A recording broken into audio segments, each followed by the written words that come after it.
Assalamualaikum warahmatullahi wabarakatuh. Alhamdulillahirabbil alamin alladzi arsala rasulahu bil huda wa dinil haq wa kafa billahi syahida.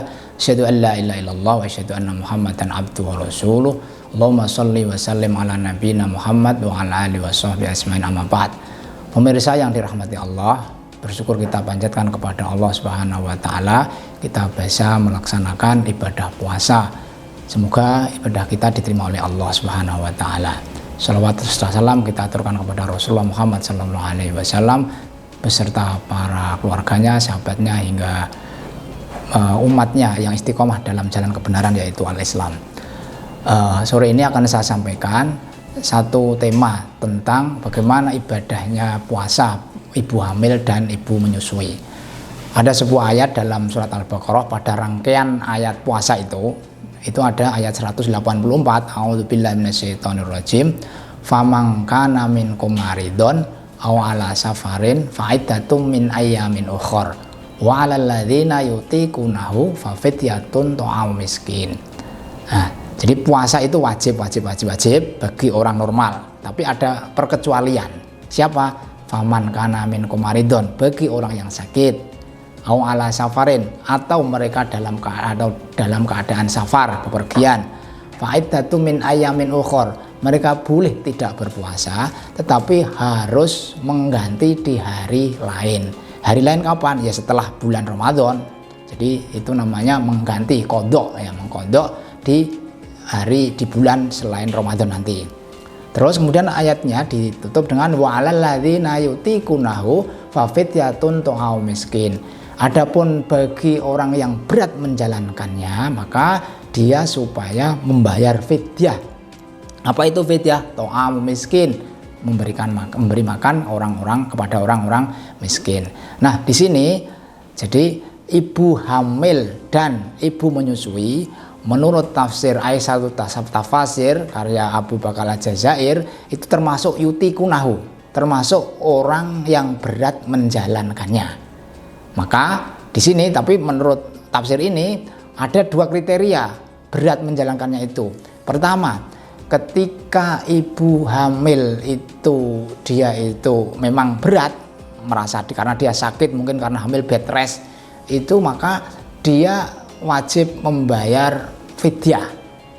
Tetapi ketika dia itu ibu hamil dan menyusui itu sebenarnya dia itu sehat, dia kuat puasa, dia sehat, dia fit, dia itu, tapi khawatir janinnya ketika hamil atau khawatir bayinya karena dia menyusui, maka menurut tafsir ini itu si ibu itu harus membayar fidyah, juga harus mengganti di hari lain. Jadi ada dua kewajiban double ini menurut Aisyah Tafasir dalam kitab ini.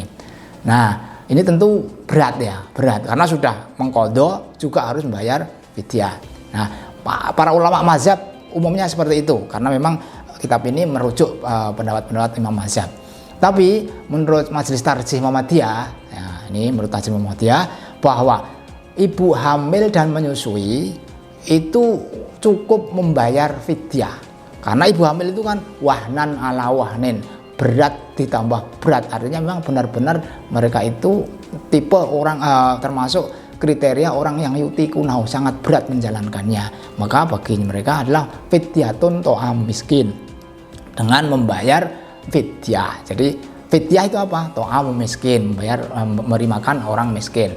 Nah, sekarang berapa besarnya membayar itu? Nah, di sini ta'am miskin itu berarti memang memberikan makan kepada orang miskin. Satu hari yang ia tinggalkan itu memberikan makan satu orang miskin. Nah, kalau kita biasa makan 3 kali sehari, ya udah ya 3 kali sehari itu. Nah, bagaimana kalau 1 bulan penuh tidak berpuasa karena posisi mungkin sudah hamil ke bulan ke-8 atau 9, itu kan sudah berat, ke-8, 7, 8 itu kan sudah berat. Maka yaitu dia fidyah, membayarkan fidyah. Nah, kalau taruhlah umpamanya sekali makan biasa aja, kalau kita sekali makan 20.000, ya berarti 20.000 kali 3 ada 60.000 kali 30. Nah, itu kalau diuangkan. Tapi kalau mau dipakai beras, itu ada beda pendapat. Ada yang mengatakan sama dengan zakat fitrah 2,5 kilo, atau ada yang mengatakan itu 6 ons.